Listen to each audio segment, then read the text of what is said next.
we've gone to Coastline twice, and then before that we went to Clubhouse. Are we going to go to them today? Well, Coastline and Clubhouse are both auto bans, so new map, and it's going to be the new map. Cafe. Dostoevsky. So we'll head to Russia. Valkyrie? Maestro. Maestro. Good, nice gas. Thanks, man. I try really hard. Knows there's got to be one pushed up at this point. Getting a little aggressive here. He's giving himself away, and he will drop. It's the right call. Shotgun from Pengu will secure the kill onto Nello. Nice run out there. Anybody possibly on his radar. Great patience from Uno down below. Could capitalize on something on white stairs. But he waits for the time being. That's a drop, and I don't know if Citizen was expecting Pengu to be playing that angle. He doesn't have the super shorty in his hands, but both Uno and Fabian will clean up. And G2 will get round numero uno. Clever. He might not need to, however, because he's got teammates right next to him. An aggressive play here from Pengu might pay off very well, and it certainly will so far in damage, but no down onto Kendrew just yet. It's going to be Cantor Ketty going for the aggressive push to get one. However, Pengu finally shut down on his push over by Piano. But you see how little HP Kendrew has. It'll be up to Citizen to try and engage now, but he is also essentially dead. It's a dead man walking, or well, dead woman walking, as it's Zofia who will try to go over from the cigar side. The Cantor Raketti has the plot there as it'll be a trade, and it's all up to Citizen now as you'll see Nello fall. Citizen holding onto that diffuser at the mercy of a spray through the wall. Oh, but it'll take down Uno. Goga, where are you? 3 seconds. Can the Zofia get to you in time? Yeah, he can. Is this about to be a clutch? No, doesn't really matter. It was only one bullet. He's going to have the position and safety of these goo mines. He takes out Citizen on a good pre-fire, knowing that there was Zofia playing around the door, and we're back to an even contest. But there goes Fabian. Goga takes out Kendrew, spraying in deep, and that'll be the diffuser dropped as well. He sees another body. Oh, but it's a quick peek from Doki. Very well played from the Scotsman as he pops up and shuts down Goga, and then finds yet another. What a round from Doki. A bundle of kills at the very end, in addition to the kills he'd gotten earlier. And that'll be the round for Navi. Wouldn't be too surprised to see Citizen do something similar, but you got a cross here from Doki. 2 big kills as he entries, drops down the hatch, and he can just continue to march on forward. Those 2 factors could cost them, but Uno is going to be picked off as he attempts to rotate. Poor timing there. He doesn't know, or he obviously couldn't have known, but it is unfortunate to see. Kendrew's also going to get Goga. Means it's just Fabian in the 1 versus 4. They'll make that a 1 versus 3 before he's shut down by saves coming in from behind. A nice take there from Navi. Again, punishing those roamers so well and following that, which you can't do that when you're attacking the site first. Pengu going to light up his opponent, but be lit up in turn, and Citizen will cut off Pengu's rotation, putting Navi back in this round 4-4. Navi has a decent amount of time to make this attack happen, and Citizen gets his 2nd kill. It's looking even better. Goga pre-firing a common spot, but that's 3 for Citizen, and he is just bull rushing into the main bar, doing so much damage to G2. Flank watch from Kendrew. No ace here for Citizen. Fabian, the last one alive, playing by Cocktail. He knows one has come onto the Cocktail balcony and is waiting for that peek, but it's not going to happen just yet. No plant going down. There's the peek. He'll get the diffuser on the floor, but Citizen with a 4K, and Navi will take an attack onto Cocktail. A beautiful assault there. Despite not getting an early advantage, Navi put 3 rounds in a row. However you look at it, Uno's about to get a free kill. There it is. Down goes Nello. A beautiful flank there from Uno, and he's just going to fall back. He doesn't need to pressure that anymore. Get a man advantage and, hold it. Doki will also be shut down as he attempts to vault into the engine room, and Uno with his 2nd kill. Kendrew trying to challenge the pulse inside of engine, but it's actually going to be Citizen who gets the kill. Navi's still in this, but it's very desperate. C4 could potentially be from below or from the sides. There are 2 here. Very narrowly not going to be able to get that kill as Citizen as Uno shuts down his teammate. There was potential for Citizen to open up another avenue to rotate that would have been not exposed using his breaching charges or lifeline, but he chose not to, and now he's in a 1 versus 4. Dining room area is going to be cut off and held, whether it's Uno or Canto Raketti. Doesn't really matter. G2 will draw even on their defense, and now they'll go on to attack. Citizen might try for an aggressive play here. He actually could get away with it pretty easily, and he will. There's Goga on the floor and Diffuser as well. Citizen shouldn't have been able to get away with that unpunished. Actually, looked like he was downstairs and Pengu was going to get it, and he'll finally grab it. Kendrew playing this odd angle, Grabs Kanto Ricchetti. He was playing the punch hole underneath the rotate inside a bathroom. Kanto Ricchetti tried to substitute the lifeline, but he wasn't successful because the player who killed him was outside of its range. Saves, takes down Fabian, and it's looking better for Navi as Pengu will eliminate Kendrew on the entry into Reading Room. A beautiful kill there from Pengu, but at the same time, will it be enough is the real question. The answer, no. Saves. The final 2 kills there. Navi take the round, and their first defense goes the way of Natus Vincere. That's going to put them up 4-3. And Kendrew is going to be forced back because of that exothermic charge, actually, as it turns out. Wall opened up over by Bakery.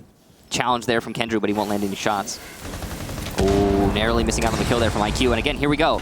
And a nice cutoff from G2 in the site, and it's going to start hurting Navi significantly. There isn't a lot they can do to retake the site. This is exactly what we were just talking about.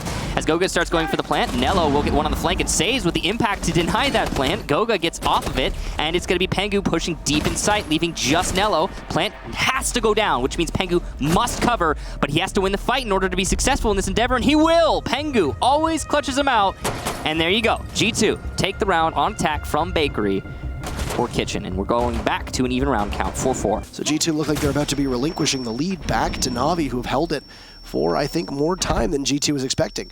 Pengu getting that diffuser down, Kanto finished off, and you'll have Uno now trying to protect Pengu. This is a very good spot for Uno to be in, though, as he's playing from above, but he engages and Pengu falls. This is going to be very tough for Uno now. Amidst the smoke, Citizen defusing, and Uno doesn't know this. He can't do anything about it, but he's not paying attention, and it'll be an easy defuse for Navi. No contest for G2 as they're playing above, and I don't think Uno had the right calls. Navi is 1 round away from securing a point against G2. And then you had Uno up top, but I mean, he can't see that. He's blind to whatever's in bathroom. You can possibly throw down an asphyxiating bolt. Oh. But we got a rush here, and G2's just going to barrel on into the site. A toxic canister will shut them down, and then so will Saves. As he finds one, Kendrew finds another. Goga down, Saves, and Nello inside a site. He'll find one too. He's got the shotgun in hand, but he's going to get pushed from another angle. There's the Capitao of Uno in a position to possibly get the smoke if he wants to. This G2 go for broke strategy is amazingly repelled by the team of Navi. Nello gets forced off from 2 asphyxiating bolts, but there was no coordination or follow-through from G2 there, so it'll be an opportunity for Nello to just simply regroup, and the rest of Navi to hold on. As Kendrew doesn't know that there's a body below him, he sees the Capitao, shreds through Uno, and Pengu, who just has one tiny morsel of HP left and does not hold that diffuser, has a near impossible task, but a point on the board, as that's a round on the board for Navi, and they'll secure themselves a draw. There'll be no victory here for G2 nor their fans. And what an impressive showing, and knock off Goga. And there you go. Well timed, but Pengu is sitting and waiting, and for some reason the kitchen just happens to be Pengu's home for the time being. He finds a second kill this round, and they are very pivotal, coming to try to break apart this defense. On their belly, just tempting them to rise up. As there you go. Might be positioned now for the Echo to be able to get close enough, but he'll time it yet again. 1 second, pushed out, 25 seconds to go, and on match point, trying to secure the victory is Navi. But they're going to run out of time here as well. Somebody's going to need to do good work to try and stop the Thermite. See if there's coverage from Nello. Peeking out as Pengu, but Nello shuts him down. You've got another yokai on the case. 8 seconds, continue to tag. This might be able to bleed over, but if you've got 2 shots left, you have to time this really effectively. Oh, and Nello will save the day, putting Uno in a position who will not be able to grab the diffuser. And G2 falling short. Navi a massive victory. A 7-4 scoreline, the same as they did against Penta earlier, and they are undefeated on Cafe. What a performance from Navi. Beautiful job there from Navi, that's for sure. And Nello in particular, you saw the way he stutter-stepped on the door. Instead of choosing to rush into the flank, as less experienced players would, he lingered. 2 wins in, rather, over 3 matches. And it's nice to see you again. Congratulations, first and foremost. Thank you very much, sir. You're undefeated on Cafe so far this season, so I guess the game plan from here on out is just continuously force Cafe every other game, I'm assuming? I mean, I guess you could say that, but no, we want to try some new maps as well, obviously, so yeah, but GG.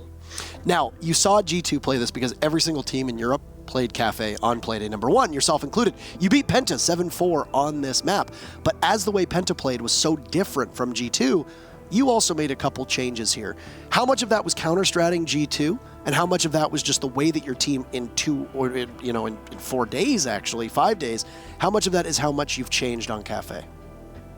Well, after watching G2 play Cafe against Mouse, we knew that they brought a lot of like nades, Capital, things like that. So we were kind of expecting that to come. We were also maybe expecting a Monty from Pengu, you know, he's very good, Monty, and we struggled against Penta like that, but that didn't happen. So our prep went really well. We knew that we had to waste as much time as we could with solo roaming, like just holding off Bakery, as you've seen in the last round there, for as long as we could, and just overall wasting time. So I think that was our main kind of focus this whole match, and it worked out, so yeah. Yeah, the Vitality matchup was an interesting one because I think a lot of people went in after seeing your performance against Penta thinking, hey, this might be a cakewalk for them, especially considering Challenger League last season.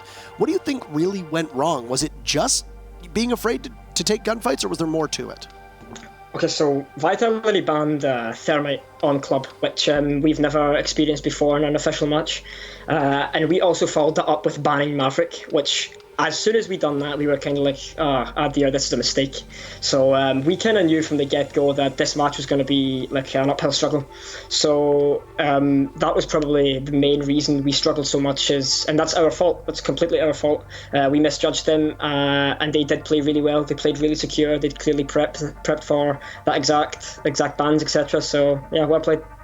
And as a newer team to Pro League, how long do you think it took you to assess that and bounce back? Was that something that, you wouldn't have had the same perspective on, a couple months back when you were still playing in Challenger League?